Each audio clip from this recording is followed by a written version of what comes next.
Hey, shalom, shalom, shalom, shalom. First and foremost, of course, giving all praise to Yahweh Bashim Yal Shabbat Shem HaKodash, Kal Halayim La, Yahweh Bashim Yal Shabbat Shem HaKodash.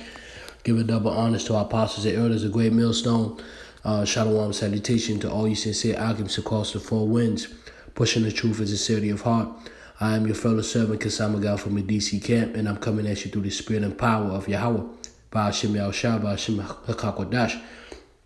Basically, this is another installment of Hebrew OMEN, Destiny in the Name. And, if you brothers been keeping up, of course, what I do is, the Spirit leads me to get some Hebrew names in their, in their OMEN, meaning the destiny in their name, because ancient names always had meanings, you know what I'm saying? Like, and today, everything is so vain, anything is so empty that there's no substance to people's names, all right? So people they just wondering, man.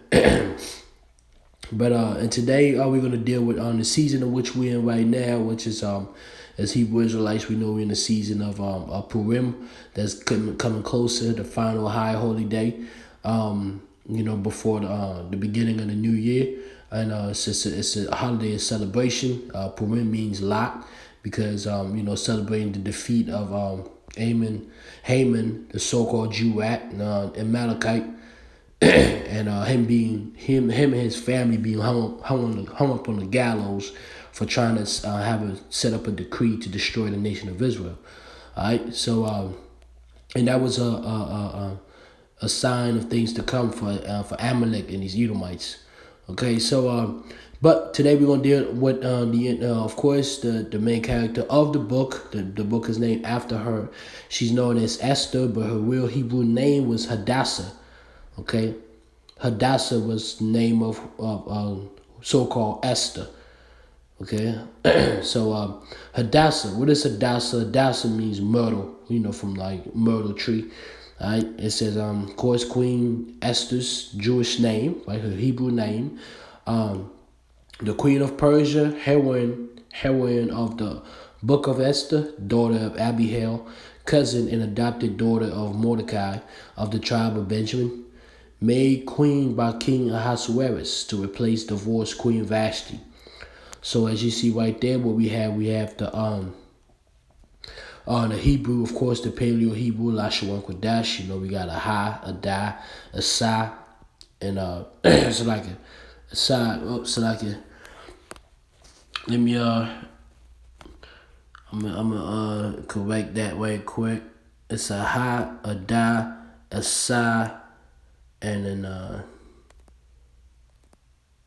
me see. It's a high, a da, a sa, and another ha. Okay.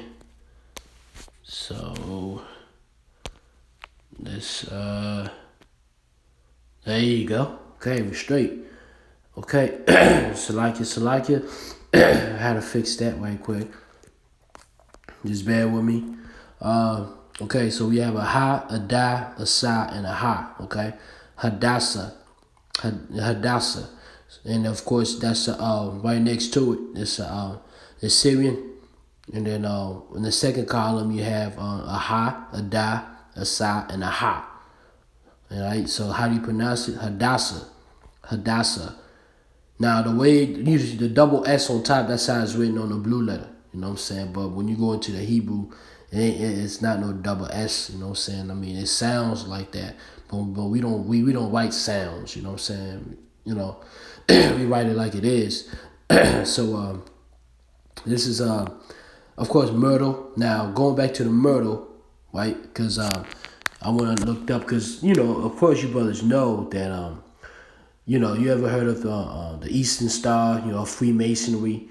That's why you get the word Esther, because Esther means star. Or really, the star means star. Esther meaning East Star or Eastern Star. That's where you get the Eastern Stars of Freemasonry. When you got these women that are part of that bullcrap, and these women are dressed in all white, and basically they On the left hand side, they're trying to, get the energy from Hadassah, Queen, so-called Esther, and trying to pretty much look at them as being queens and having some type of power. And it goes back to the 5-pointed stars.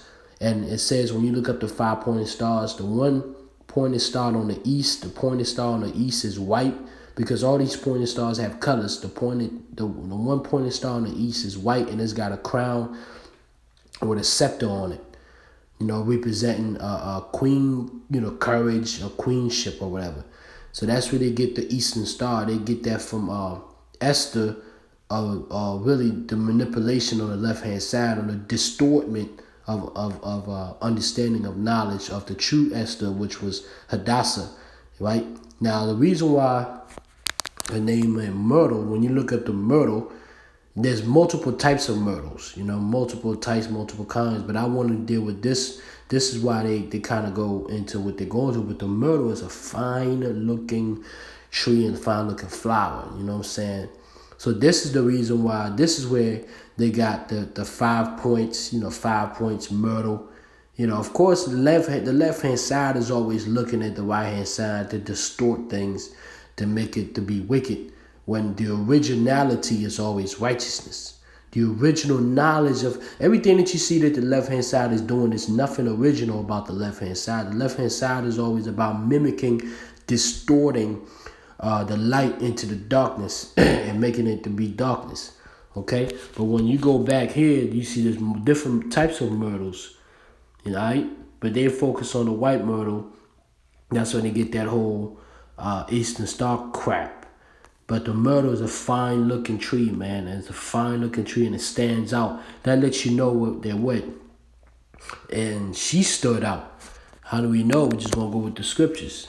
This is Esther chapter 2, and I'm going to start at 5. It says, Now in Shushan, the palace, there was a certain Jew whose name was Mordecai, the son of Jair, the son of Shimei, the son of Kish, a Benjamite, who had been carried away from Jerusalem with the captivity which had been carried away with Jeconiah, king of Judah, whom Nebuchadnezzar, the king of Babylon, had carried away. And he brought up Hadassah, right?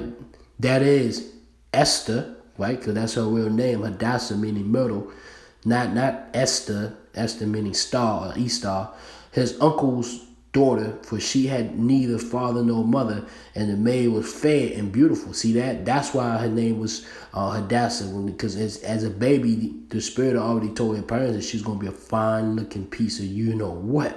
You know what I'm saying? A fine-looking Benjaminite. It says, whom Mordecai, when her father and mother was dead, took for his own daughter. So it came to pass when the king's commandment, the king's was Ahasuerus, the king's commandments and his decree was heard, and when many maidens were gathered together unto Shushan the palace, to the custody of Hegiah, that the Esther was brought also unto the king's house, to the custody of Hegiah, keeper of the women. And the maiden pleased him, and she obtained kindness of him. And he speedily gave her things for purification, with such things that belonged to her, and 7 maidens, which were meet to be given her out of the king's house. And he preferred her and her maids unto the best place of the house of the women. See that? So Esther's beauty, man, her energy, really, not just the beauty, her beauty and her energy, her essence was so dope, the king couldn't resist, you know what I'm saying? Because she was as beautiful as a myrtle tree, man. Okay? But of course, you go on the left-hand side, they're going to pick that up and distort that and start that Eastern Star garbage. But we at Great Millstone, we know the truth. We pass this knowledge to the hopeful elect of Yahweh Hashem Yahshua, so we won't get distorted. All right? Because we're children of the light and not children of the darkness. So hopefully you brothers was edified with this Hebrew OMEN, Hadassah, so-called Esther, so-called Esther, Hadassah, meaning myrtle, Hadassah. All right, so double honors to, of course, Kahalai Hobashim Yashah, double honors to our apostles and elders, a Great Millstone. Shalom to you, sincere Akims.